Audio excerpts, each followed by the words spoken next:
గల్లు గల్లని రత్న కంకణంబులు మ్రోయ గంధవాహనుయాలు కసవునూట్సు.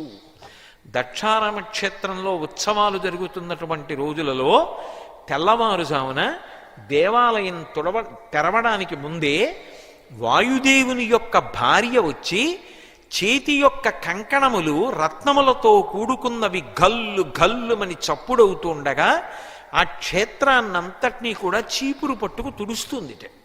నమస్తే వాయో త్వమేవ ప్రత్యక్షం బ్రహ్మాసి అని పిలుస్తారు. పరబ్రహ్మంగా కీర్తించబడేటటువంటి వాయుదేవుని యొక్క ఇల్లాలు చేతి కంకణములు గల్లు గల్లుమని మోగుతుండగా వచ్చి అక్కడ ఉన్నటువంటి కసవు అంటే మాలిన్యాన్నంతటినీ కూడా తుడుస్తుంది. కాబట్టి గల్లు గల్లని రత్న కంకణంబులు మ్రోయ గంధవాహనుయాలు కసవునూట్సు. లక్ష్మి కెంగేలి లీలారవిందమ్మున కలయంపి చిలికించు కమ్మతేనే. ఆ వాయుదేవుని యొక్క భార్య వచ్చి ప్రాంగణాన్నంతటినీ తుడిచేసే వరకు లక్ష్మీదేవి అలా నిలబడుతుందిట. సాధారణంగా ఎక్కడైనా ఏదైనా ఉత్సవం జరుగుతుంటే చాలా చాలా గొప్ప సేవగా ఏం చేస్తామంటే ఆవు పేడ తీసుకొచ్చి నీళ్లల్లో కలిపి కళాపి అని ఆ పేడ నీళ్లు తీసుకెళ్లి కళాపి చల్లుతారు, చల్లి ముగ్గులు పెడతారు. ఒక్క దక్షారామ క్షేత్రంలో ఉండేటటువంటి వైభవం ఏమిటో తెలుసా? లక్ష్మీదేవి ఎప్పుడూ కూడా లీలారవిందము అంటారు. లీలగా ఇలా చేతిలో తామర పువ్వుని పట్టుకుంటుంది. లేదు మీరు చూసుంటారు, ఇలా పట్టుకుంటుంది రెండు పద్మాల మొగ్గలు. ఆ పట్టుకున్నటువంటి మొగ్గలు విచ్చుకున్న తర్వాత మరి సూర్యబింబం కిరణములను విడిచిపెట్టడం మొదలు పెట్టగానే పద్మం వికసిస్తుంది కదూ. అది లక్ష్మీదేవి చేతిలో ఉన్నటువంటి తామర పువ్వు. దాని నిండా తేనె ఉంటుంది. స్వయంగా లక్ష్మీదేవి ఆ తామర పువ్వులో ఉన్నటువంటి తేనె చేత్తో తీసి కళాపి చల్లుతూ దక్షారామ క్షేత్రాన్నంతటినీ శుద్ధి చేస్తుందిట. కాబట్టి గల్లు గల్లని రత్న కంకణమ్ములు మ్రోయ గంధవాహనుయాలు కసవునూట్సు. లక్ష్మి కెంగేలి లీలారవిందమ్మున కలయంపి చిలికించు కమ్మతేనే. అంతేకాదు తామ్రపర్ణియుతాను తారాపదగంగ వలిముత్యముల రంగ వల్లి తీర్చు. తారాపదగంగా ఆకాశగంగా భూమి మీద ఉన్నటువంటి తామ్రపర్ణి నదితో కలిసి వచ్చి ఇద్దరూ కలిసి స్త్రీ స్వరూపాలు పొంది ఆ వచ్చినప్పుడు మంచి ముత్యాలు తీసుకొచ్చి మంచి ముత్యాలతో దక్షారామ క్షేత్రంలో గుడి చుట్టూ ముగ్గులేస్తారట. ఎవరు? ఏ భూమి మీద ఉన్నటువంటి గంగలో స్నానం చేసినంత మాత్రం చేత పాప పంకిలమంతా నశించిపోతుందో అటువంటి గంగే అంత గొప్పదైతే ఆకాశగంగ తామ్రపర్ణి ఈ రెండు నదులు కూడా స్త్రీ రూపాలు పొంది మంచి ముత్యములు తీసుకొచ్చి మంచి ముత్యములతో ముగ్గులు పెడతాయిట. కాబట్టి తామ్రపర్ణియుతాను తారాపదగంగా వలిముత్యముల రంగ వల్లి తీర్చు. అలాగే అధివాసనము చేయు యముని శుద్ధాంతంబు ధూమోర్ణ మహిషాక్షి ధూమఘటిక. పరమశివుని యొక్క క్షేత్రంలో ధూపం వేస్తూ ఉంటారు. ఆ ధూపం వేయడం కోసం యమధర్మరాజు గారి యొక్క భార్య, ఆవిడ పేరు ధూమోర్ణ, ఆవిడ దున్నపోతునికి వస్తుందిట క్షేత్రానికి. దక్షారామ క్షేత్రానికి వచ్చి అయ్య బాబోయ్ మా ఆయనకు కూడా ఆయుర్దాయం ఇచ్చినవాడు ఆయనే. ఒకానొకప్పుడు మార్కండేయుడి జోలికెడితే ఎడమకాలెత్తి మా ఆయన గుండెల మీద తంతే యమధర్మరాజు అంతటి వాడు ప్రాణాలు విడిచిపెట్టేశాడు. వక్షస్థాడనమంత కస్య కఠినాపస్మార సంవర్ధనం బుభృత్పర్యటనం నమత్సురచిర కోటీర సంఘర్షణం కర్మేదం మృదులస్య తావక పద ద్వంద్వస్య గౌరీపతే మచ్చేతో మణిపాదుకా విహరణం శంభో సదాంగీకురు అంటారు శివానంద లహరిలో శంకరాచార్యుల వారు. యమధర్మరాజు గారి యొక్క పేరు చెప్పేటప్పటికీ మిగిలిన ప్రాణులన్నీ గడగడలాడిపోతాయి. అన్ని ప్రాణులను గడగడలాడించగలిగినటువంటి వాడు ఆయా కాలములు ఆసన్నమయ్యేటప్పటికి వచ్చి ప్రాణుల యొక్క ప్రాణములను తీయగలిగినటువంటి సమర్థత కలిగినటువంటి యమధర్మరాజు గారి యొక్క గుండెల మీద తన్ని యముడి యొక్క ప్రాణములను తీసినటువంటి శక్తి కలిగినటువంటి శంకరుడి అనుగ్రహం మా ఆయన యందు ఉన్నంత కాలమే దీర్ఘాయుష్మంతుడై ఉంటాడని యమధర్మరాజు గారి భార్య ధూమోర్ణ దున్నపోతునిక్కి వచ్చి దక్షారామ క్షేత్రంలో ఉత్సవాలు జరుగుతున్నప్పుడు భీమనాథుడి దేవాలయం ముందు నిలబడి ఆ ధూమోర్ణ మహిషాక్షి ధూమఘటిక, ఆ ధూపాన్ని వేస్తుందిట, క్షేత్రం అంతా గుడెంతా వేసి వెడుతుందిట. కాబట్టి ధూమోర్ణ మహిషాక్షి ధూమఘటిక, సప్త పాతాళ నాగేంద్ర చంద్రముఖులు పణమణిజ్యోత్సన దివ్య కంబములగుదురు. వచ్చి ఉత్సవాల్లో ఏం చేస్తాం, దేవాలయాలకు వెళ్ళి దీపాలు పెడతాం. దీపాలు మామూలు దీపాలు పెట్టడం కాదు, ఒకనాడు వాసుకి లాంటి సర్పాన్ని మెడలో వేసుకున్నాడు. మెడలో వేసుకుని అనుగ్రహించాడు. మా సర్ప జాతిని శంకరుడు అనుగ్రహించినట్టు ఎవరు అనుగ్రహించారు? మిగిలినటువంటి దేవతలు చిత్ర విచిత్రమైనటువంటి మణులు వేసుకుంటారు, ఎంతో విలువైనటువంటి ఆభరణములను ఒంటి నిండా పెట్టుకుంటారు. కానీ పరమశివుడు చేతి వేళ్ల ఉంగరాలు దగ్గర నుంచి కాకోదర శ్రేణిపై అంటారు, ఆ పావుల జాతి మీద అంత ప్రేమ చూపించాడు. ఒకనొకనాడు వాసుకుని గరుత్మంతుడొచ్చి తరుగుతుంటే, వాసుకి గరుత్మంతుడితో పోరాటం చేస్తుంటే శంకరుడు జోక్యం చేసుకుని వాసుకు దగ్గరికి వచ్చి, నువ్వు నాకు పరమభక్తుడివి కనుక కర్ణాటక క్షేత్రంలో ఉన్నటువంటి కుక్షికి వెళ్ళి అక్కడ నా గురించి తపస్సు చేస్తూ ఉండు. నీకన్నా కిందకి నేను లింగరూపాన్ని పొందుతాను, నా మీద నువ్వు పడగల పడతావు. నీ మీదకొచ్చి నా కొడుకు సుబ్రహ్మణ్యుడు వెలుస్తాడు భార్యతో కలిసి, సుబ్రహ్మణ్య క్షేత్రంగా ప్రఖ్యాతి వహిస్తుందని వరమిచ్చాడు. ఆ వాసుకిని తీసి మెడలో ఎప్పుడు హారంగా వేసుకుంటాడు, అందుకే శంకరాభరణం అని పేరు ఆ వాసుకి. అటువంటి రీతిలో సర్పజాతినంతటినీ అనుగ్రహించాడు. ఆదిశేషుణ్ణి పాదానికి అందెగా స్వీకరించి తాండవం చేస్తూ ఉంటాడు. అటువంటి శంకరుడు పాములన్నింటినీ అనుగ్రహించినవాడు. కాబట్టి మేము ఆయనకి సేవ చెయ్యొద్దా? మిగిలిన క్షేత్రాల్లో ఉత్సవం జరుగుతుంటే ఎవరెవరో వచ్చి దీపాలు వెలిగిస్తారు. దక్షారామంలో అలా కాదు దీపాలు వెలిగించవలసినదని సప్త పాతాళ నాగేంద్ర చంద్రముఖులు సప్తపాతాళ లోకాల్లో ఉండేటటువంటి నాగలోకాలకి చెందినటువంటి నాగ కన్యకలన్నీ కూడా బయటికి వచ్చి దివ్య కంబములగుదురు. స్తంభాలులా ఇలా నిలువుగా నిలబడతాయిట ఆ పాములు, నిలబడి ఇలా పడగలు విప్పుతాయిట. ఆ పడగలు విప్పితే పడగల మీద ఉన్నటువంటి మణుల యొక్క కాంతులు దీపాలుగా ప్రకాశిస్తుంటే అంత పొడుగున ఉన్నటువంటి ఆ భీమనాథ లింగానికి చుట్టూ నాగకాంతలు నిలబడి పడగలు విప్పితే ఆ పడగల మీద ఉన్నటువంటి మణుల కాంతులతో ఆయనకి వెలుతురులో దర్శనమయ్యేటట్టుగా చూసి నమస్కరిస్తాయిట. అలా నిలబడి నాగకాంతలందరూ పణమణిజ్యోత్సన దివ్య కంబములగుదురు. తమ రత్నముల కాంతులతో ఆయనకి నీరాజనాలు ఇస్తారట. సోమమకుటిని గారాబు జ్యోటి అయినా, పరమశివుడికి అత్యంత గారాభం కలిగినటువంటి ఇల్లాలైనటువంటి దక్షవాటికా క్షేత్రమునందు, దక్షారామ క్షేత్రంలో మహోత్సవములందు ఉత్సవం జరుగుతుంటే భీమనాథుడికి అంత వైభవం జరుగుతుంది. మామూలుగా మిగిలిన క్షేత్రాల్లో జరిగేటటువంటి వైభవం ఒకలా ఉంటుంది, ఒక్క దక్షారామంలో భీమనాథుడు అనుభవించేటటువంటి వైభవం ఒకలా ఉంటుంది. దానితో సమానమైనటువంటి భోగాన్ని మీరు ఇక ఏ క్షేత్రంలో చూడరు. అంత గొప్ప భోగం అనుభవించేవాడెవరు అంటే ఒక్క భీమనాథుడు మాత్రమే అనుభవిస్తాడు. అందుకే భోగమోక్ష నివాసంబు దక్షవాటి. లోకంలో మీరు ఎక్కడైనా శివాలయాన్ని చూడండి, ఏదో ముఖమంటపం ఉంటుంది, అర్ధమంటపం ఉంటుంది, మహామంటపం ఉంటుంది, గర్భాలయం ఉంటుంది. గర్భాలయంలో శివలింగం ఉంటుంది, పైన ధారాపాత్ర ఉంటుంది. ధారాపాత్రలోంచి నీళ్లు పడుతుంటాయి. ఆ నీళ్లు పడుతుంటే ఆ శివలింగం అంతా కూడా తడుస్తూ ఉంటుంది. కానీ ఒక్క దక్షారామంలో ఉండేటటువంటి విచిత్రం ఏమిటో తెలుసా? దేవాలయం యొక్క అంతరాలయంలో లోపలికి వెళ్ళినప్పుడు అక్కడ ఉండడు, రాచనగరు అని మేడ మీద ఉంటాడు. అంతెత్తునుంటుంది శివలింగం. ఆ మెట్ల మించి ఎక్కి పైకి ఎక్కి పైనుంచి చూడాలి. ఆ పైనుంచి చూస్తే ప్రదక్షిణం చేస్తుంటే 4 వైపుల నుంచి దర్శనమిస్తాడు. తెల్లటి లింగం ప్రకాశిస్తూ కనపడుతుంది. రాచనగరని రాచ మేడ మీద ఉంటాడు. అక్కడ నుంచి చూస్తూ ఉంటాడట. ఎంత భోగం అనుభవిస్తాడో తెలుసా?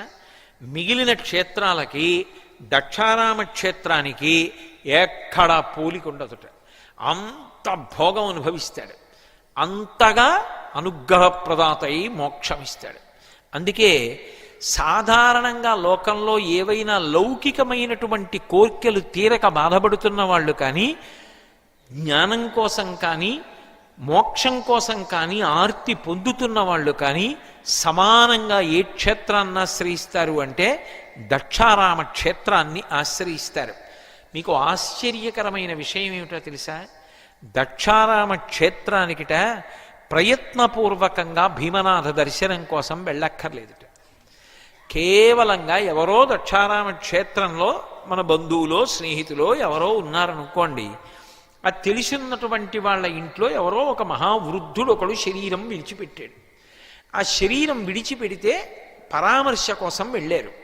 పరామర్శ కోసం వెళ్ళి వచ్చేశాడు. ఆయన భీమనాథుడి దేవాలయంలోకి వెళ్ళలేదు. వీడు దక్షారామంలో అడుగుపెట్టాడు అని వేస్తారట. అది జీవుడి యాత్రలో ఒక మహాద్భుతమైనటువంటి పుణ్యంగా ప్రకాశిస్తుంది. మీకు విచిత్రం ఏమిటంటే, వారణాసి పట్టణంలో వారణాసి ఈ రెండు నదుల మధ్యలో ఉండేటటువంటి ప్రదేశమే కాశీ అని పేరు, వారణాసి. అక్కడ మాత్రమే అంత్యకాలంలో శరీరం వదిలిపెడుతున్నటువంటి వాళ్ళకి తారకాన్ని ఉపదేశం చేస్తాడు శివుడు. కానీ దక్షారామంలో ఉన్నటువంటి గొప్పతనం ఏమిటో తెలుసా? అఖిల తీర్థ ప్రదేశంబులందు, అడవులందు, ఇండ్లయందు, యజ్ఞవాటంబులందు, భీమనాథేశు భూమియందు జీవులు శంభులగుదురు చచ్చినప్పుడు అన్నాడు. అఖిల తీర్థ ప్రదేశంబులందు, దక్షారామ క్షేత్రంలో ఉన్నటువంటి ఏ తీర్థ ప్రదేశం దగ్గరైనా సరే, అడవులందు, డొంకలు తుప్పలు అడవులు ఉన్నటువంటి ప్రదేశం దగ్గరైనా సరే, యజ్ఞవాటంబులందు, దక్షారామ క్షేత్రంలో యజ్ఞం జరుగుతున్నటువంటి ప్రదేశంలో కానీ, ఇండ్లయందు, ఇంట్లో కాలక్షేపం చేస్తూ దక్షారామంలో ఇల్లు కట్టుకుని దక్షారామంలో కాపురం చేస్తున్నాడు ఆయన. పెద్దవాడు అయిపోయాడు. ఒకనాడు దక్షారామంలో ఇంట్లో చనిపోయాడు. అలా ఇంట్లో చనిపోయిన ఆశ్చర్యం ఏమిటో తెలుసా? వాడికి ఇంకా మళ్ళీ పరమశివుడు వచ్చి ప్రణవాన్ని ఉపదేశం చేయడం. కాశీపట్టణంలో అయితే దక్షిణ శృతి మీదుగా ధాత్రి తెళ్ళి పెద్ద నిద్రకు మాగన్ను పెట్టువేళ, మామూలు నిద్రపోతే లేస్తాడు, పెద్ద నిద్ర ఇక లేవడు అంటే చనిపోతున్నాడు. పెద్ద నిద్రకు మాగన్ను పెట్టువేళ పంచజనులకు తారక బ్రహ్మ విద్య అభవుడుపదేశమునరించునప్పుడు కాశీ. అప్పుడు ఉపదేశం చేసి తారక మంత్రాన్ని ఇక మళ్ళీ పుట్టవలసిన అవసరం లేని స్థితిని ఇస్తాడు. దక్షారామంలో ఏమిటో తెలుసా? అసలు దక్షారామంలో ఇక శంకరుడు వచ్చి మళ్ళీ కొత్తగా తారకం చెప్పవలసినంత అవసరం కూడా ఉండదుట. కానీ చెప్తాడు అక్కడ కూడా. మధురంబగు తారక మంత్రరాజమున్, అక్కడ కూడా ఆయన అనుగ్రహం చేస్తాడు. చిత్రం ఏమిటంటే, దక్షారామ క్షేత్రంలో శరీరం విడిచిపెట్టినటువంటి వాడు శంకరుడు యొక్క రూపాన్ని పొంది వెళ్ళిపోతాడట వెంటనే. శంభులగుదురు చచ్చినప్పుడు. వాడు చచ్చి ఏమవుతాడంటే ఎవడైనా శవం అవుతాడు. ఒక్క దక్షారామంలో ఏమవుతాడంటే శివుడు అవుతాడు. అందుకని అఖిల తీర్థ ప్రదేశంబులందు, అడవులందు, ఇండ్లయందు, యజ్ఞవాటంబులందు జీవులు శంభులగుదురు చచ్చినప్పుడు. వాళ్ళు ఇలా ప్రాణం వదిలిపెట్టగానే శివస్వరూపాలై వెళ్ళిపోతారట. అంత గొప్ప స్థితిని ఎక్కడ అనుగ్రహిస్తాడు అంటే ఆ దక్షారామ క్షేత్రంలో అనుగ్రహిస్తాడు.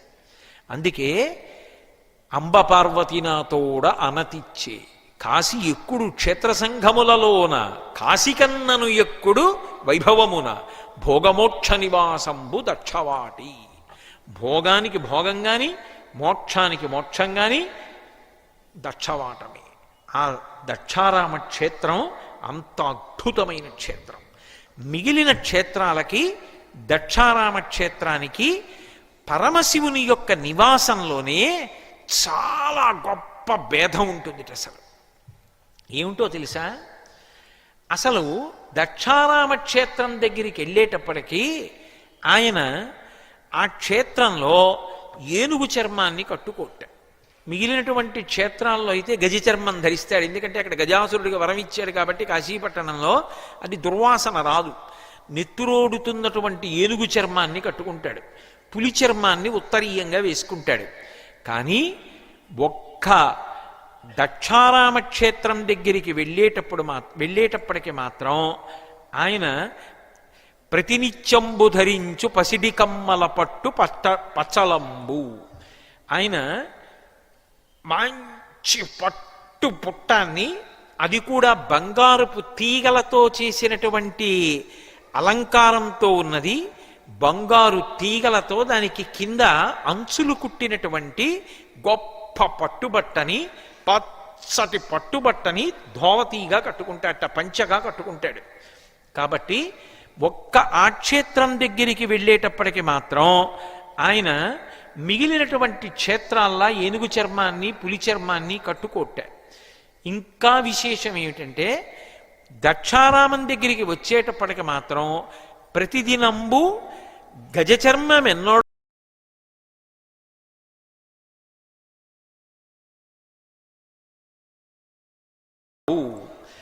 ఏనుగు చర్మాన్ని ఎప్పుడో తప్ప కట్టుకోట. గజాసురుడికి వరం ఇచ్చాను, బాగుండదు కదూ, ఇది దక్షిణ కాశీయే అని ఎప్పుడైనా ఓసారి కట్టుకుంటాట. కాశీలో అయితే ఎప్పుడూ ఏనుగు చర్మం కట్టుకుంటాట, ఇక్కడైతే ఎప్పుడో ఓసారి కట్టుకుంటాట. మరి రోజు ఏం కట్టుకుంటాడు అంటే బంగారు తీగలతో అలంకారం చేసిన పట్టుబట్ట కట్టుకుంటాట. అలాగే ఈ క్షేత్రం దగ్గరికి వచ్చేటప్పటికి మాత్రం భసితమెన్నడో కాని ప్రతిదినంబు ఇచట గంధంబు నలదు. ఆయన ఆ చందనంబు కురంగ మదము కూర్పు.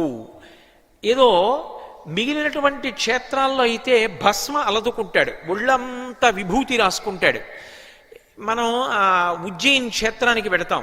ఉజ్జయిన్ క్షేత్రంలో ఉదయం వేళ ఒక అద్భుతం ఉంటుంది. అప్పుడే తాజాగా కాల్చినటువంటి శవభస్మని కాపాలికులు తీసుకొస్తే ఆ భస్మనంతటినీ ఒక బట్టలో మూటలా కట్టి ఇలా పట్టుకుంటారు శివలింగం మీద. ఆడవాళ్ళని తలమించి బట్ట వేసుకుని కళ్ళు మూసుకోమంటారు, మగవాళ్లే చూస్తారు.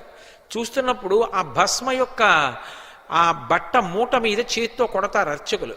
కొడితే అది అప్పుడే కాలిన తాజా శవం ఆ భస్మ శివలింగం మీద అభిషేకంగా పడుతుంది.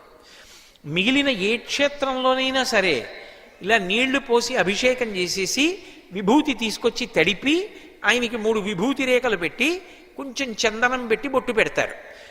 కొన్ని క్షేత్రాల్లో అయితే విభూతి రాయడం వల్లే లింగంలోంచి సహస్రలింగాలు వచ్చేటట్టుగా చేస్తారు. మీరు విజయవాడలో కనకదుర్గమ్మ క్షేత్రంలో మల్లికార్జున లింగాన్ని చూస్తే అభిషేకం అయిపోయిన తర్వాత విభూతి పలసగా అంతా రాసేసి అర్చకులు తమాషాగా ఇలా 3 వేళ్లు పెట్టి ఇలా అంటారు పైకి, ఇలా అని మళ్ళీ ఇలా అడ్డంగా ఇలా అంటారు. అంటే ఆ విభూతి లింగంలో సహస్రలింగాలు వచ్చినట్టుగా, స్ఫటికలింగాలు వచ్చినట్టుగా అయిపోయి అంత శోభతో ప్రకాశిస్తుంది. కానీ ఒక్క దక్షారామంలో చిత్రం ఏమిటో తెలుసా? గజచర్మం ఎన్నడో కాని ప్రతిదినంబునిచట ధరించు పట్టు కమ్మల పట్టు పచ్చలం పసిడి కమ్ముల పట్టు పచ్చలంబు. అలాగే భసితమెన్నడో కాని ప్రతిదినంబునిచట మలయజంబు కురంగ మదము కూర్పు. ఎప్పుడో విభూతి రాసుకుంటాట, ఏదో మహా అయితే కొద్దిగా ఇలా పెట్టుకుంటాడు తప్ప ఇలా ఒళ్ళంతా ఇలా విభూతి రేఖలు పెట్టేసుకుని ఒళ్ళంతా తడిభస్మ రాసేసుకుని అలా ఉండట. అక్కడ మహాభోగి శంకరుడు. అందుకే మలయజంబు, ఒళ్ళంతా చందనం రాసుకుంటాట, మంచి సువాసనలు వచ్చేటట్టుగా. మలయజంబు కురంగ మదము కూర్పు. అసలు సాధారణంగా కస్తూరి అమ్మవారు రాసుకుంటుంది, కస్తూరి బొట్టుగా పెట్టుకుంటుంది అమ్మవారు. కస్తూరీ తిలకంచితేందు విలసత్ప్రోద్భాసి పాలస్థలీం కర్పూరద్రవ మిశ్ర చూర్ణ కపురామోదోల్ల సద్వీటికాం లోలాపంగతరంగతైరితి కృపాసారైర్నతానందినీం శ్రీశైలస్థలవాసినీం భగవతీం శ్రీమాతరం భావయే అని. కానీ దక్షారామ క్షేత్రంలో విచిత్రం ఏమిటంటే మలయజంబు కురంగ మదము కూర్పు. ఒంటి నిండా కస్తూరి రాసుకుంటాట, మంచి అప్పుడే తీసినటువంటి చందనం ఒళ్ళంతా అలదుకుంటాట. అసలు ఆయనకే సుగంధిం పుష్టివర్ధనం అని పేరు. దానికి తోడు మహాభోగిగా ఒళ్ళంతా ఇవన్నీ అలదుకుంటాడు. నిడుద పాములరాజు నెన్నడో కాని తారహారంబు నిత్యము ధరించు. సాధారణంగా శంకరుడు మిగిలినటువంటి ఆభరణాలు పెద్ద ధరించడానికి ఇష్టపడడు. నిరాడంబరుడు. వేలి ఉంగరాలుగా కూడా ఆయన పావుల్ని పెట్టుకుంటాడు, చేతి కంకణాలుగా పావులు పెట్టుకుంటాడు, మెడలో పావులు వేసుకుంటాడు. సర్పజాతినంత అనుగ్రహించాడు. కానీ ఒక్క దక్షారామంలో మాత్రం పావుల్ని మెడలో వేసుకోట. ఇక్కడ వద్దులే అంటట. అక్కడేం వేసుకుంటాడు అంటే, నిడుదల పాముల రాజు నిన్నడో గాని తారహారంబు నిత్యము ధరించు. పెద్ద పెద్ద ముత్యాల హారాలు వేసుకుంటాట. ఒళ్ళంతా మంచి మంచి కంకణాలు అవన్నీ పెట్టుకుంటాట. అంటే అంత భోగిగా ఉండేటటువంటి క్షేత్రం ఇది అంటే దక్షారామం. అలాగే నృకరంక రుండమాలెన్నడో కాని, ఆయన ఏదో మెడలో ఎప్పుడూ కూడా పుర్రెల మాల ఒకటి వేసుకుంటాడు. పునుకల పేరు కంఠమున భూరి భుజంగము భూషణంబుగా అనయము భస్మధారణము అద్రి నివాసము మేరువిల్లుగా అనుబుగ దంతి చర్మమును హస్తములందు కపాల శూలముల్ పడివడిదాల్తు శంకర కృపావరు రూపమును ఆశ్రయించదన్నంటారు. ఎందుకు మెడలో పుర్రెల మాల? ఆయనకేమో బంగారం గొలిసిచ్చేవాళ్ళు లేరా? అసలు బంగారమే శివవీర్యం. అయినప్పుడు ఎందుకు అలా వేసుకుంటాడు అంటే, బ్రహ్మమస్తకావలీ నిబద్ధతే నమశివాయ అంటారు. మొట్టమొదట బ్రహ్మగారిని సృష్టించి ఈ సృష్టిని చెయ్యమని వేదాలిచ్చాడు. ఆ బ్రహ్మగారి తలకాయ కూడా బొత్తిగా రుద్రభూమిలో పడిపోతే బాగుండదని బ్రహ్మగారు పడిపోయినప్పుడు ఆయన పుర్రె తీసి తలపకి చుట్టి మెళ్ళో వేసుకున్నాడు. అలాంటి బ్రహ్మల యొక్క పుర్రెలు ఎన్నో అయిపోయి పెద్ద మాలైపోయింది. అంటే ఇంతమంది బ్రహ్మలు వెళ్ళిపోయారు, ఆయన మాత్రం అలాగే ఉన్నాడు. శాశ్వతుడు, నిత్యుడు, నిరంజనుడు, కాలాతీతుడు అని చెప్పడానికి ఆయన మెడలో ఉన్నటువంటి పుర్రెల మాల నిదర్శనం. నృకరంకరుండమాలెన్నడో కాని, ఆ దక్షారామ క్షేత్రంలో మాత్రం పుర్రెల మాలలు వేసుకోట. పుర్రెల మాలలు వేసుకోకుండా దానికి బదులుగా మెడలో ఎప్పుడూ కూడా మంచి తారహారంబు నిత్యము ధరించు. ముత్యాలహారాలు, పూలదండలు ఇలాంటివన్నీ కూడా మెడలో వేసుకుంటాట. కాట నడిచెక్కి ఎన్నడో కాని, సాధారణంగా శివుడు ఎక్కడ ఉంటాడు అని అడిగారు అనుకోండి, శ్మశానంలో ఉంటాడు అంటారు. శ్మశానంలో ఉంటాడు అన్న మాటని జాగ్రత్తగా అర్థం చేసుకోవాలి. నిజానికి ఆయనకి శ్మశానంలో ఉండవలసిన అగత్యమే లేదు. అనుశాసనిక పర్వంలో భారతంలో పార్వతీదేవి అడిగింది, శంకర బ్రహ్మాండమైన కైలాసం ఉంది, ఎందుకండి అక్కడ ఉంటారు మీరు శ్మశానంలో అని. అయ్యో 2 కారణాలకు ఉంటాను పార్వతి. నేను అక్కడ ఉండకపోతే పిశాచాలు మొదలైనటువంటి ఉగ్రభూతాలు ఇళ్లల్లోకి చొరబడిపోతాయి. చొరబడిపోయి దైవారాధన చెయ్యనివ్వవు, మనుష్యుల్ని బాధపడతాయి. ఆ బాధ పెట్టకుండా మనుష్యుల్ని ప్రశాంతంగా బతకనివ్వడం కోసమని నేను శ్మశానంలో ఉండి తాండవం చేస్తూ ఉంటాను. అవి నా తాండవం చూస్తూ అక్కడ కూర్చుంటాయి. అక్కడ కూర్చుంటే ఇక్కడ వీళ్ళు సుఖంగా ఉంటారు. అదే పనిగా ఆయన్ని పట్టుకుని శ్మశానవాసి శ్మశానవాసి అని తిట్టారనుకోండి, ఏదో ఒకనాడు ఆయనకి ఒళ్ళు మండి నేను వదిలేసి మీలా మేడలో ఉంటానని చెప్పి వచ్చేసాడంటే అవన్నీ వచ్చి మీద అడిపోతాయి. ఆయన అక్కడుండి మన ఇక్కడ ప్రశాంతంగా ఉండనిస్తున్నాడు. అందుకున్నాను పార్వతి. 2, బతికున్నంత కాలం నా వాళ్ళు నాకు ఎంతుంది అంతుంది, అది జరిగాను ఇది జరిగాను, ఆ ఉద్యోగం ఈ ఉద్యోగం అంటాడు. శరీరం పడిపోయి కట్టెలలో కాలిపోయి జీవుడు ఒక్కడు లేచి నిలబడిన తరువాత చీకటి పడేసరికి అక్కడ ఉండేవాడు ఎవరు ఉండడు.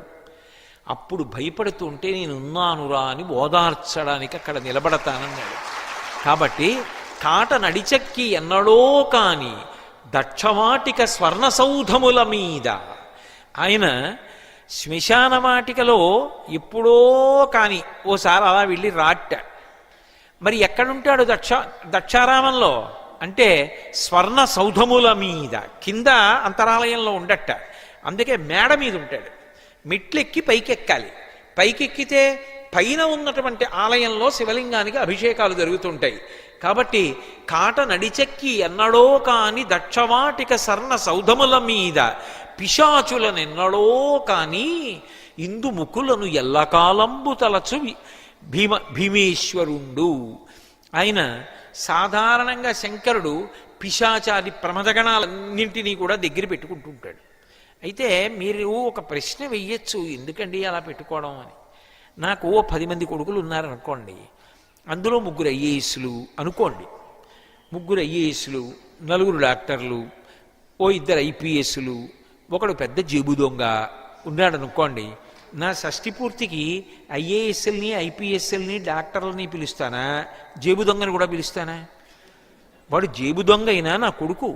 అందుకని వాణ్ణి పిలిచి, ఒరే నాయనా నా షష్ఠి పూర్తిరా, బంధువులందరూ వస్తారా, నీ విద్య ఇక్కడ ప్రదర్శించకరా, పరువు పోతుందిరా, నువ్వు ఇలా కూర్చో, ఇక్కడ ఉండు నా దగ్గర అని, కొడుకు కాబట్టి బయటికి వెడితే ఏం చేస్తాడో అని దగ్గర కూర్చోపెట్టుకుని వాడి వలన లోకమునకు అపకారం లేకుండా ఉత్సవం పూర్తయ్యేట్టు చూస్తాను. 10 మంది కొడుకులున్న తండ్రికి జేబు దొంగ కూడా తన కొడుకే అయితే షష్ఠి పూర్తికి పిలిచినప్పుడు, లోకములన్నిటికీ ఆయన తండ్రి అయినప్పుడు పిశాచాల్ని నీ దగ్గరికి రానివ్వనంటే మరి ఎవరి దగ్గర చేర్చుకోవాలి? అందుకే పిశాచాల్ని కూడా దగ్గరే పెట్టుకుంటాడు. పిశాచాలు ఆయన దగ్గరే ఉంటాయి, వశిష్ఠాది మహర్షులు ఆయన దగ్గరే ఉంటారు. కాబట్టి ఎన్నడో పిశాచుల కాని ఇందుముఖులను ఎల్లకాలంబు తలచు భీమేశ్వరుండు. భీమనాథుడు పిశాచాల్ని దగ్గర పెట్టుకోట దక్షారామంలో. ఆయన చుట్టూ ఎవరుంటారో తెలుసా? రంభాది అప్సరసలు మొదలైనటువంటి వాళ్ళు నాట్యం చేస్తూ నిండు బేరోలకంలో ఆయన్ని సంతోషపెడుతూ ఉంటారట. చంద్రముఖుల్లాంటి వాళ్ళందరినీ కూడా అప్సరసలు వాళ్ళ మధ్య కాలక్షేపం చేస్తూ మహాభోగిగా ఉంటాట. అన్నిటికన్నా పరమాద్భుతమైన విషయం ఏమిటో తెలుసా? దక్షారామంలో ఏకాదశి నాడు అర్ధరాత్రి వేళ నిశ్శబ్దంగా అర్చకులు దక్షారామంలో అంతరాలయంలోకి వెళ్ళేటటువంటి ఆచారం ఒకటి ఉండేది. వెళ్ళి చప్పుడవ్వకుండా తలుపు తీసి పక్కన ఉన్నటువంటి అమ్మవారికి అయ్యవారికి ఏకాంత సేవ అయిపోయిందిగా, అందుకని జాగ్రత్తగా ఆ అయ్యవారినొక్కడిని పక్కన ఏ భృంగిరిటి లాంటి వాడి ఉత్సవ విగ్రహాన్నో పెట్టుకుని ఆయన్ని తీసుకుని మెల్లిగా మెట్లు దిగి తలుపులేసేసి కిందన ఉన్నటువంటి మాణిక్యాంబ గుడిలోకి తీసుకెడతారు. అంటే వేశ్యవాడకి వెళ్ళాడని గుర్తు. అక్కడ ఉంచి ఇంకా తెల్లవారక ముందే నిశ్శబ్దంగా అర్చకులు మళ్ళీ భృంగిరిటిని పరమశివుడి యొక్క ఉత్సవమూర్తిని తీసుకుని మెట్లెక్కి అక్కడ అమ్మవారు నిద్ర లేవకముందే అంతరాలయంలోకి చేర్చేసి తలుపేసి వచ్చేస్తారట. అంటే ఎందుకు అలా జరుగుతుంది అంటే హద్దులేని భోగం అనుభవిస్తారట అక్కడ. నిజానికి మాణిక్యాంబ ఎవరు? ఆయన ఇల్లాలే. లోకంలో ఆయనకి చెందని వాళ్ళెవరున్నారు? కానీ ఆయనట దక్షారామంలో ఎంత భోగం అనుభవిస్తాడు అన్నదానికి హద్దు లేదు. అందుకే దక్షారామంలో భీమనాథుణ్ణి సేవించిన వాడికి కూడా ఎంత భోగం ఇవ్వగలడు అన్నదానికి హద్దు లేదు. ఎటువంటి కోర్కె అయినా, ఎంత పాపం అడ్డొచ్చి అవసరం తీరనిదైనా దక్షారామంలో తీరుస్తాడంటారు. అందుకు భోగమోక్ష నివాసంబు దక్షవాటి. ఇక భూమండలంలో ఇక అటువంటి క్షేత్రం లేదు అనడానికి కారణం అది. అందుకే పిశాచులనెన్నడో కాని ఇందుముఖులను ఎల్లకాలంబు తలచు భీమేశ్వరుండు. ఎప్పుడు ఇందుముఖులను తలుస్తూ ఆ పైన ఆ రాచ మేడలో నివాసం ఉంటూ ఉంటాడు. చిత్రం ఏమిటంటే పైకి కనపడి కొన్ని, కనపడక కొన్ని కోట్ల సంఖ్యలో తీర్థములు దక్షారామ క్షేత్రంలో పరమేశ్వరుణ్ణి సేవిస్తూ ఉంటాయి. గూఢములు నిగూఢములు గూఢాగూఢంబులగుచు కోటుల సంఖ్యన్. కోట్ల సంఖ్యలో గూఢంగా కనపడకుండా, నిగూఢంగా అసలు కనపడకుండా, కనపడుతూ రకరకాలుగా అనేకమైనటువంటి తీర్థములు దక్షారామంలో ఉండేటటువంటి భీమనాథుణ్ణి సేవించడానికి వస్తుంటాయి. ఎందరో దేవతలు దక్షారామ క్షేత్రానికి వచ్చి ఆ భీమనాథుణ్ణి సేవిస్తూనే ఉంటారు. అంత గొప్పగా ఏకకాలమునందు ఇన్నిటినీ అనుగ్రహించగలిగినటువంటి అద్భుతమూర్తి భీమనాథుడు. భీమనాథ క్షేత్రానికి ఉండేటటువంటి ఇంకొక గొప్ప విశేషం ఏమిటంటే అక్కడ క్షేత్రపాలకులు లక్ష్మీనారాయణులు. శివ కేశవ అభేదంగా, అసలు శివుడొకడు కేశవుడొకడు అనేటటువంటి సిద్ధాంతం లేకుండా ఇద్దరూ ఒకటే సుమా అని చెప్పే విధంగా పరమశివుని యొక్క క్షేత్రానికి, దక్షారామ క్షేత్రానికి లక్ష్మీనారాయణులు క్షేత్రపాలకులై ఉన్నటువంటి క్షేత్రం ఆ క్షేత్రమే. అంతేకాదు దక్షారామ క్షేత్రంలో ఒక విశేషం ఉన్నది. మీరు దక్షారామం లోపలికి వెళ్ళేటప్పుడు కానీ దక్షారామ క్షేత్రంలోంచి బయటికి వచ్చేసేటప్పుడు కానీ ప్రధాన గడప ఉంటుంది. ఆ గడప పక్కన ఒక అరుగు ఉంటుంది. ఆ అరుగు మీద కూర్చుని ఒకసారి ఇలా గడప మీదకి తలెత్తి పైకి చూశారనుకోండి, పైకి చూస్తే ఒక అద్భుతమైనటువంటి సన్నివేశం కనపడుతుంది. మధ్యలో శంకరుడు పార్వతీదేవితో కలిసి కొలువయ్యి ఉంటాడు. 8 దిక్కుల ఏ దిక్కున ఎవరుంటారని చెప్తామో వాళ్ళు ఆ 8 దిక్కుల శంకరుణ్ణి సేవిస్తూ ఉంటారు. తూర్పున ఇంద్రుడు ఉంటాడు, ఆగ్నేయంలో అగ్నిహోత్రుడు ఉంటాడు, దక్షిణాన యమధర్మరాజు ఉంటాడు, నైరుతిలో రాక్షస ప్రభు ఉంటాడు, పశ్చిమాన వరుణుడు ఉంటాడు, వాయువ్యాన వాయుదేవుడు ఉంటాడు, ఉత్తరాన కుబేరుడు ఉంటాడు, ఈశానమున ఈశానుడు ఉంటాడు.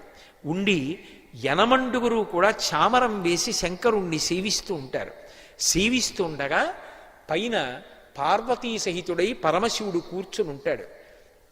దాని కింద ఒక్కసారి కూర్చుని పైకి తలెత్తి ఆ ద్వారానికి ఉన్నటువంటి ఆ అమరిక వైపు తిరిగి ఒక్క నమస్కారం చేసినంత మాత్రం చేత దక్షారామంలో అష్టదిక్పాలకుల యొక్క అనుగ్రహం కూడా కలుగుతుంది. వాళ్ళు శంకరుడి యొక్క సేవ చేస్తూ ఉంటారు కాబట్టి యమధర్మరాజు గారి యొక్క అనుగ్రహం దగ్గర నుంచి కుబేరుడు, వాయువు, అగ్ని వీళ్ళందరి యొక్క అనుగ్రహాన్ని పొందడానికి దక్షారామ క్షేత్ర దర్శనం అంత గొప్పదిగా లోకంలో చెప్తారు. అంత గొప్ప అమరిక కలిగినటువంటి క్షేత్రం దక్షారామ క్షేత్రం. దక్షారామ క్షేత్రం లోపలికి ప్రవేశిస్తూ ఇందాకనే చెప్పినటువంటి గడప దాటడానికి ప్రయత్నం చేసేటప్పుడే ఎడంచేతి వైపు పరమాద్భుతమైనటువంటి రీతిలో డుంఠి గణపతి కనపడతారు. కాశీపట్టణంలో డుంఠి గణపతి ఎలా ఉంటాడో మళ్ళీ అలా డుంఠి గణపతి కొలువయ్యున్నటువంటి క్షేత్రం దక్షారామ క్షేత్రం. మీరు రాజద్వారం దాటి అంటే అంతరాలయానికి వెడదామని వెళ్ళేటప్పుడు ద్వారం దాటి వెళ్ళడానికి ముందే కుడి చేతి వైపున ఉపాలయంగా ధ్వజస్తంభంతో ఒక ఆలయం కనపడుతుంది. మీరు ఆ ఆలయంలోకి వెళ్ళి చూస్తే అది మేధాదక్షిణామూర్తి యొక్క దేవాలయం. ఆ దేవాలయం యొక్క సౌందర్యం కన్నులతో జుర్రుకోవాలి. ఎదురుగుండా శివలింగం కనపడుతూ ఉంటుంది. ఇలా లోపలికి వెళ్ళి నిలబడితే ఎదురుగుండా కాశీ విశ్వనాథలింగం ఉంటుంది. ఎడంచేతి పక్కకి చూస్తే మేధాదక్షిణామూర్తి ఉంటారు. కుడి చేతి పక్కకి చూస్తే ఎదురుగుండా అన్నపూర్ణమ్మ ఉంటుంది. అక్కడ నిలబడి ఇలా ఎదురుగుండా చూస్తే కాశీ విశ్వేశ్వరుడు, ఇలా ఎడం పక్కకి తిరిగి చూస్తే మేధాదక్షిణామూర్తి, ఇటుపక్కకి తిరిగి చూస్తే అన్నపూర్ణమ్మ. ఆయుక్కారకుడై మహానుభావుడు విశ్వనాథుడై ఎదురుకుండా దర్శనమిస్తాడు. అందుకే త్రిదళం త్రిగుణాకారం త్రినేత్రంచ త్రియాయుషం.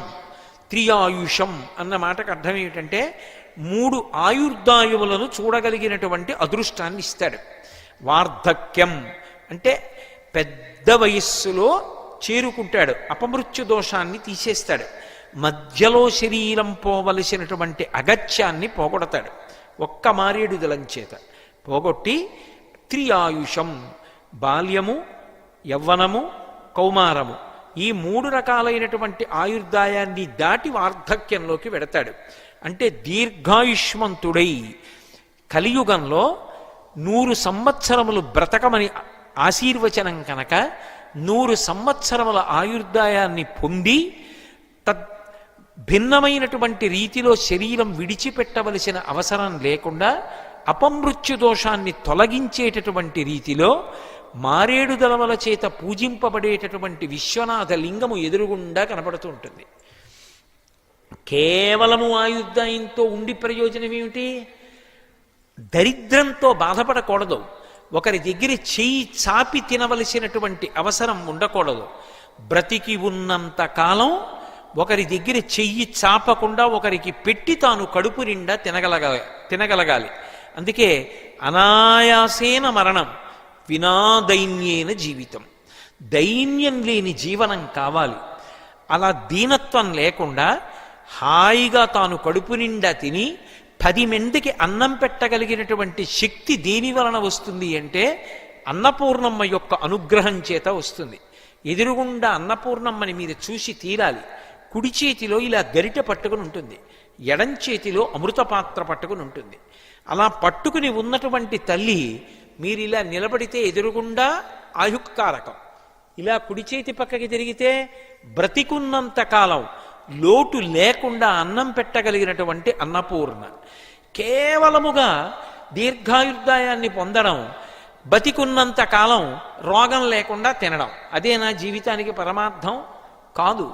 చిరంజీవన్నే వక్షపిత పశుపాశవ్యతికర పరానందాభిక్యం రసయతి రసం తద్భజనవాన్ అంటారు సౌందర్యలహరిలో శంకరాచార్యుల వారు. ఆ తిన్న అన్నం ఒక్కటే కాదు, అన్నంతో పాటు జ్ఞాన వైరాగ్య సిద్ధ్యర్థం భిక్షాం దేహీ చ పార్వతి. ఆ అన్నపూర్ణమ్మ జ్ఞాన వైరాగ్యములను ఇవ్వాలి.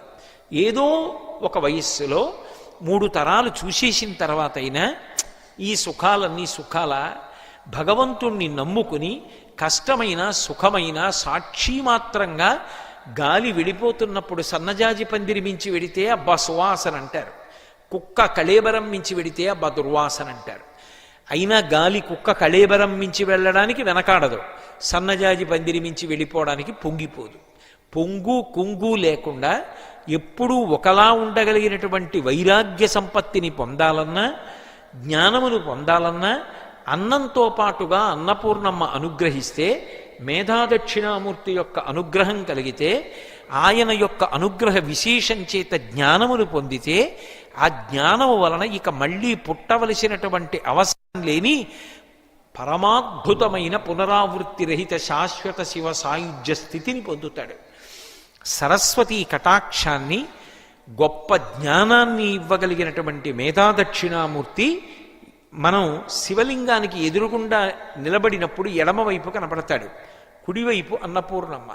ఆయుక్కారకమై విశ్వనాథలింగము ఎదురుగుండా ఉండేటటువంటి మేధాదక్షిణామూర్తి దేవాలయం అక్కడే కనపడుతుంది.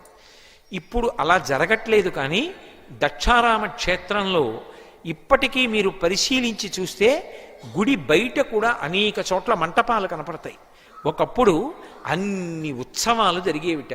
ఒక్కొక్క వారం, ఆదివారం వచ్చిందంటే ఒక ఉత్సవం అక్కడ మంటపంలో జరిగేది, సోమవారం వచ్చిందంటే ఒక మంటపంలో జరిగేది, మంగళవారం వచ్చిందంటే ఒక మంటపంలో జరిగేది. ఇప్పటికీ మీరు దక్షారామం పెడితే దేవాలయం లోపల తిరుగుతున్నప్పుడు కొన్ని మంటపాలు కనపడతాయి. ఒక మంటపంలో ఇప్పుడు అన్నదానం చేస్తున్నారు, నిత్యాన్నదానం. ఆయా మంటపాలలో ప్రతిరోజు కూడా గొప్ప గొప్ప ఉత్సవాలన్నింటినీ కూడా స్వామి స్వీకరిస్తాడు. ఇప్పటికీ ప్రతినిత్యం ఎందరో దేవతలు, ఎందరో ఋషులు ఆయన యొక్క దర్శనానికి వస్తూనే ఉంటారు. అంత గొప్ప క్షేత్రం. అక్కడ సుబ్రహ్మణ్య స్వరూపంగా 2 పాములు జంటగా ఉన్నటువంటి రూపంతో సుబ్రహ్మణ్యుడు కొలువై ఉంటాడు.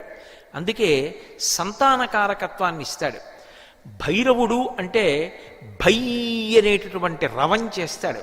యమధర్మరాజుని కూడా శాసించగలిగినటువంటి శక్తి భైరవుడికి ఉంటుంది. వటుక భైరవుడిగా దక్షారామ క్షేత్రంలో మిగిలిన క్షేత్రాల కన్నా భిన్నంగా దర్శనమిస్తాడు. కాలభైరవుడు, వటుక భైరవుడు ఇద్దరూ కూడా కనపడతారు. ఇప్పటికీ మీకు దక్షారామ క్షేత్రంలో ఒక పరమాద్భుతం కనపడుతుంది. రావి చెట్టు బయట ఉంటుంది. సప్తగోదావరిలో స్నానం చేసి వస్తూ ఉంటాం. వస్తున్నప్పుడు ఆ రావి చెట్టు మొదట్లో స్వయంభూ లింగం ఉంటుంది. ఆ స్వయంభూ లింగానికి కుడి చేతి వైపుగా వెడితే అక్కడ కాలభైరవుడు ఉంటాడు. ఆ కాలభైరవుడు ఒకప్పుడు క్షేత్రాన్ని విడిచిపెట్టి బయటికి వస్తూ ఉండేవాట. ఆయన్ని ఆపడం కోసమని ప్రత్యేకంగా యంత్రం వేశారు. యంత్రం వేసి గీత గీస్తే ఆ స్వామి లోపలే ఉండి అనుగ్రహిస్తాడు. ఎంత గొప్ప అనుగ్రహం అంటే, సంతానకారకుడై ఆయనకి వడమాల వేస్తే అక్కడ ఉన్నటువంటి కాలభైరవుడు సంతానకారకుడు అవుతాడు. అటువంటి కాలభైరవుడు దేవాలయం లోపల వటుక భైరవుడు కనపడతాడు. భైరవోపాసనలో వటుక భైరవుడు అద్భుతమూర్తిగా చెప్తారు. భూమ్యాకాశముల మధ్యనంతా కూడా ఆయన తేజస్సు నిండిపోతుంది అని. అటువంటి వటుక భైరవ స్వరూపం దేవాలయం లోపల ఉంటుంది. ఇన్ని అద్భుతాల యొక్క సమాహార స్వరూపం ఆ దక్షారామ. అందుకే అసలు దక్షారామం లాంటి క్షేత్రం భీమనాథుని వంటి వేల్పు, సప్తగోదావరం లాంటి తీర్థం ఇక ఈ భూమి మీద ఎక్కడా లేదు. వారణాసి కూడా మోక్షపురి మాత్రమే. భోగమోక్షపురులు ఏవి అంటే ఒక్క దక్షవాటమే. అంత గొప్ప క్షేత్రం దక్షారామమని మనకి మహానుభావుడు ఆ భీమేశ్వర పురాణంలో శ్రీనాథ మహాకవి అందించాడు. వ్యాసుడిచ్చినటువంటి మూలాన్ని అనువాదం చేసి. అంత గొప్ప విశేషం. అటువంటి అదృష్టాన్ని పరమేశ్వరుడు ఇచ్చినందుకు మీరు నేను కూడా ఆ మాణిక్యాంబకి భీమనాథుడికి పునఃపునః నమస్కారములను సమర్పిద్దాం. దక్షారామ విశేషాల గురించి మళ్ళీ పునః ప్రవచనం ప్రారంభం చేస్తాను.